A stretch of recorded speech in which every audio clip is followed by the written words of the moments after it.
मेरी तरफ से सबको नमस्कार, सत श्री अकाल एंड गुड आफ्टरनून। ये वीडियो हिंदी भाषा में है और इसका टाइटल है कनाडा की सरकार ने 2024 के लिए CRS स्कोर कैलकुलेशन के अंदर सिस्टम के अंदर बदलाव किया है। मैं पहले आपको इसकी बैकग्राउंड थोड़ी बताऊंगा, फिर मेन वीडियो स्टार्ट होगी। ये जो स्टूडेंट पहले जा चुके हैं या वर्क परमिट होल्डर कनाडा में है पर उन्होंने अब तक अपनी PR की फाइल नहीं लगाई है, या नए विद्यार्थी जो कनाडा के में जाने की चाहत रखते हैं, उनके लिए ये वीडियो बहुत इम्पॉर्टेंट है। क्योंकि कनाडा की सरकार ने 2024 साल से 1 जनवरी 2024 से सिर्फ उन लोगों को ही वहाँ PR देने की इच्छा होगी उनकी, जिनके जो इस वीडियो के अंदर ट्रेड हम कवर अप करने जा रहे हैं। अगर इस वीडियो के बारे में कोई ज़्यादा आपको इन्फॉर्मेशन चाहिए तो आप कनाडा सरकार के ऑफिशियल वेबसाइट www.canada.ca के ऊपर जाइए, विंडो के ऊपर टाइप कीजिए CRS स्कोर कैलकुलेटर 2024, वहाँ से आपको ये पूरी जानकारी मिल सकती है।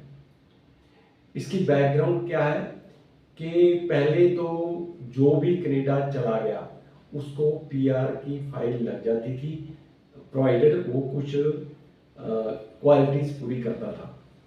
पर 2024 में कनाडा की सरकार ने फैसला किया है कि सिर्फ उन लोगों को ही परमानेंट रेजिडेंसी देंगे जिनकी उनको जरूरत है।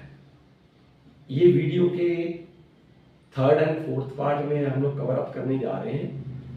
तो मेरे कहने का मतलब ये है कि अगर आप कनाडा के अंदर 1 साल का कोर्स लेकर गए थे और 2nd ईयर के कोर्स में कोर्स चेंज कर रहे हो, या भारत से कनाडा जा रहे हो और आपने अब तक अपना लेटर ऑफ एक्सेप्टेंस नहीं लिया है, तो जो मैं कोर्स आपको प्रोफेशन बताऊंगा आप वही कोर्स में जाइए ताकि आपको वहां पे पक्के होने की संभावना हो सके।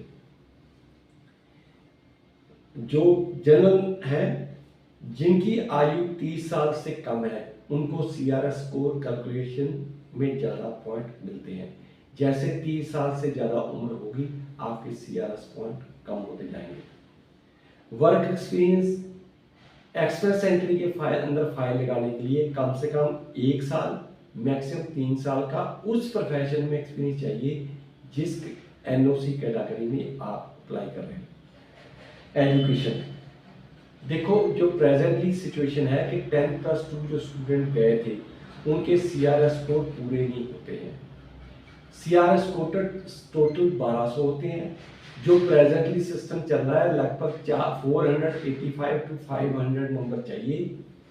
देखिए, गेट एक ही है, उसके आगे लाइन लगी हुई है 10+2 वालों की भी, BA की, MA पास या इंजीनियरिंग पास, सबकी लाइन लगी हुई है। पर ज़्यादा CRS स्कोर किसके बनेंगे? जिसने ज़्यादा साल पढ़ाई की है। आगे है लैंग्वेज प्रोफिशिएंसी। देखो, मोटी बात है, कनाडा में यदि एक्सप्रेस एंट्री में फाइल लगनी है नो लेस देन 6 बैंड्स चाहिए, तभी आप फाइल लगा सकते हो। यदि PNP में फाइल लगाना चाहते हो तो कम से कम 5 बैंड चाहिए। नौकरी करनी है, जनरल मॉड्यूल पढ़ाई करनी है, एकेडमिक मॉड्यूल चाहिए। प्रोविंशियल नॉमिनेशन क्या होता है कि कनाडा के अंदर लगभग 5 लाख लोग हर साल पक्के किए जाते हैं। उसके अंदर 1 लाख तो जो आपके रिफ्यूजी स्टेटस वाले हैं वो ले जाते हैं। फिर क्या है कि सभी स्टेटों को लगभग 80,000 एप्लीकेंट है, उनको जो निर्भर करता है कि वो स्टेट एग्रीकल्चर स्टेट है या टूरिस्ट स्टेट है या गैस या तेल निकलता है। अलग अलग टाइप के वर्कर अलग अलग स्टेटों को चाहिए। उनको 80,000 वैकेंसी उनको दी जाती हैं, जिसके अंदर कम बैंड या कम वर्क एक्सपीरियंस के ऊपर आपको लिया जा सकता है। जो आदमी अनमैरिड है उनके नंबर तो डेफिनेटली ज़्यादा रहते हैं, पर यदि आप मैरिड हो तो आपकी वाइफ के CRS स्कोर उसकी कितनी पढ़ाई की है, उसके अंग्रेजी के अंदर कितनी एफिशिएंसी है, और कुछ ऐसे फैक्टर हैं जो उसके पॉइंट को प्रभावित कर सकते हैं। अब मैं बताने जा रहा हूं कि आईआरसीसी में ने क्या क्या चेंजेस किए हैं 2024 के लिए, 2023 में नहीं, 2024 के लिए। नंबर एक, जो फ्रेंच स्पीकिंग एप्लीकेंट है उसके ऊपर कोई कैप नहीं है कि कितने आदमी पक्के करने हैं, वो 5 लाख से ज़्यादा भी हो सकते हैं।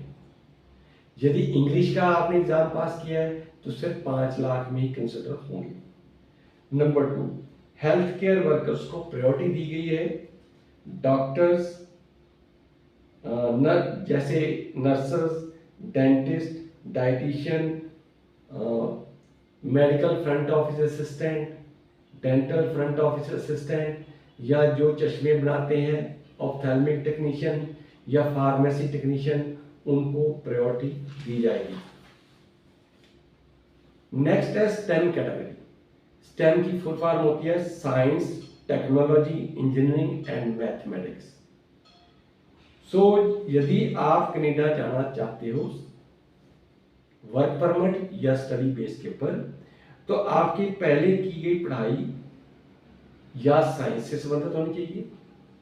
टेक्नोलॉजी उसको कहते हैं जो आईटीआई वाले होते हैं, जो इंडस्ट्रियल ट्रेनिंग इंस्टीट्यूट से electrician, plumber, carpenter, automatic technician, diesel mechanic, motor mechanic, car mechanic, beauty parlour, computer operator and programming assistant, cook, ये सभी कोर्सेज वहाँ से करके जाते हैं। Engineering, electrical, electronics, telecommunication, civil and mechanical, यदि इन्होंने डिग्री कर रखी है। और चौथा है मैथमेटिक्स। देखो कनाडा में जानबूझ के उन्होंने यूनियंस के अंदर उन्होंने एक स्कीम लगाई है कि बाहर के आने वाले लोगों को पीछे कैसे रखा जा सकता है। वो चाहते हैं कि 10+2 के अंदर आपके पास मैथ होना जरूरी है। सो इसलिए जो नए बच्चे मैट्रिक के बाद में एडमिशन ले रहे हैं, देखो थोड़ा टफ तो है, पर आप कोशिश करो कि आप 10+2 के अंदर मैथ डेफिनेटली रखिए। Number 4, transportation industry. आप सबको अच्छी भली बात मालूम है कि कनाडा और अमेरिका के अंदर ट्रक ड्राइविंग बहुत कम लोग करते हैं, क्योंकि इससे आपकी फैमिली लाइफ प्रभावित होती है। आप सारा दिन बैठे रहते हो, आपको बीमारी लग सकती है, और आप सराही रोड पे रहते हो, एक्सीडेंट हो सकता है। सो इन वजह के कारण वहाँ पे ट्रक ड्राइवर की तनख्वाह ऑलमोस्ट 5,000 कनेडियन डॉलर से 10,000 कनेडियन डॉलर होता है, क्योंकि इनका काम घंटों मुताबिक नहीं, इनको पर किलोमीटर या पर माइल के हिसाब से पैसे मिलते हैं। तो इसके अंदर CRS को रिक्वायरमेंट कम होती है। ये कैटेगरी के लोग भी कनाडा में पक्के होने के लिए उनको प्रेफरेंस दी जाती है। Number 5, agriculture and food processing. बहुत सारे लोग कनाडा से भारत जा रहे हैं क्योंकि इसके ऊपर पैसे कम लगते हैं। तो एग्रीकल्चर वर्कर के ऊपर आप वहाँ पक्के नहीं हो सकते हो, क्योंकि वो वर्कर कैटेगरी है। तो यदि आप उस कैटेगरी में जा रहे हो तो आपको सुपरवाइजर कैटेगरी में जाने की जरूरत है, या आपके पास सेकंड इन लाइन को प्लान हो कि आप वहाँ कनाडा पहुँचोगे, फिर कोई ट्रक ड्राइविंग का एग्ज़ाम दे लेता है, कोई कुक बन जाता है, कोई ब्यूटी पार्लर का काम कर लेता है, तो आपके पास प्लानिंग होनी चाहिए।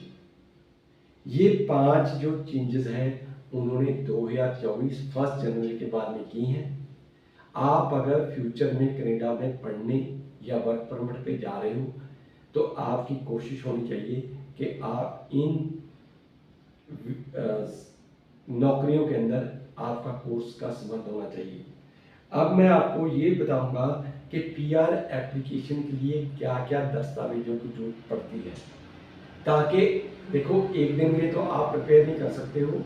यदि आप वर्क परमिट ले रहे हो तो आपको किस किस चीज़ की जरूरत पड़ती है। आपको CRS स्कोर कैलकुलेट करने चाहिए। आप घर बैठे अपने सेल फोन से, कंप्यूटर से कर सकते हो, या हमारे पास आ जाओ, हम आपको फ्री में CRS स्कोर कैलकुलेट करना सिखा भी देंगे और आपको बता भी देंगे। आपको इंग्लिश का एग्ज़ाम पास कर लेना चाहिए। एक्सप्रेस एंट्री में फाइल लगानी की है, no less than 6 band, PNP में लगानी है, नो लेस देन 5 बैंड चाहिए। सी, पुलिस क्लियरेंस सर्टिफिकेट चाहिए। किसी भी देश में चाहे पढ़ रहे थे चाहे कुछ भी कर रहे थे, अपनी मदर कंट्री से बाहर 6 महीने से ज़्यादा कहीं भी रहे हो तो पुलिस क्लियरेंस सर्टिफिकेट चाहिए। वो आप अपने घर बैठे कंप्यूटर के ऊपर अप्लाई करो, उसकी फीस पे करो और आपको ऑनलाइन मिल जाता है। नंबर डी, आपके पास बैंक के अंदर सफिशिएंट फंड्स होने चाहिए जो उसको कैटेगरी के लिए चाहिए।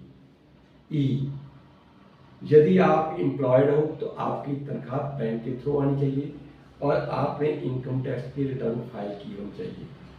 एफ, आप मेडिकली फिट होने चाहिए। स्टेप 2, यदि आप काम करते हो कम से कम 1 साल का एक्सपीरियंस चाहिए।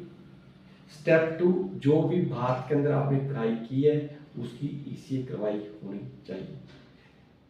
स्टेप 3, आप अपनी कनाडा के यदि ये ऊपर दिए गए दस्तावेज आपके पास हैं तो आप फ्री ऑफ कॉस्ट आपकी एक्सप्रेस एंट्री के अंदर प्रोफाइल बना सकते हो, जो आपको सीआरएस कोड कैलकुलेशन से मालूम पड़ जाएगा।